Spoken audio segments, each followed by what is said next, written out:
À quelques jours seulement de la rentrée académique édition 2018-2019, prévue le 15 octobre prochain, les instructions formelles ont été données aux chefs d'établissement par le ministre de l'Enseignement supérieur universitaire, Steve Mbikai Mabuluki, à travers des directives reprises dans cette nouvelle feuille de route, dénommée Instruction 020, devant servir des piliers sur lesquels reposeront des activités durant cette année au sein de ces secteurs.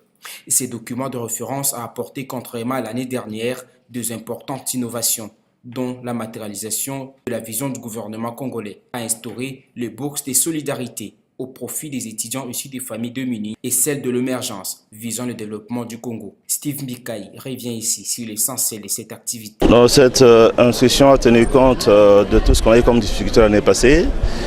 Et nous avons tenu à pouvoir les corriger afin qu'on ait une année plus apaisée que l'année passée. C'est notamment la question de frais académiques. Nous avons interdit de les fixer en dollars.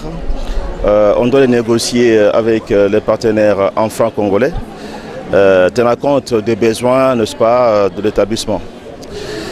Nous avons notamment demandé qu'il y ait un compte où on doit verser les frais destinés à la construction parce que nous devons construire des infrastructures.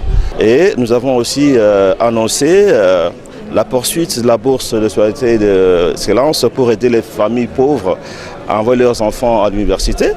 Et nous avons annoncé aussi la bourse pour l'émergence du Congo.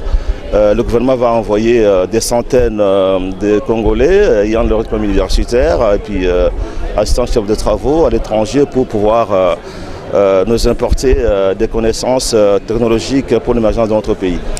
Quelques exemplaires de cette instruction 020 ont été remis aux participants à cette activité, à savoir le secrétaire général de l'enseignement supérieur universitaire, le président du conseil d'administration, le secrétaire permanent du conseil d'administration, le membre du corps scientifique et d'autres personnalités présentes.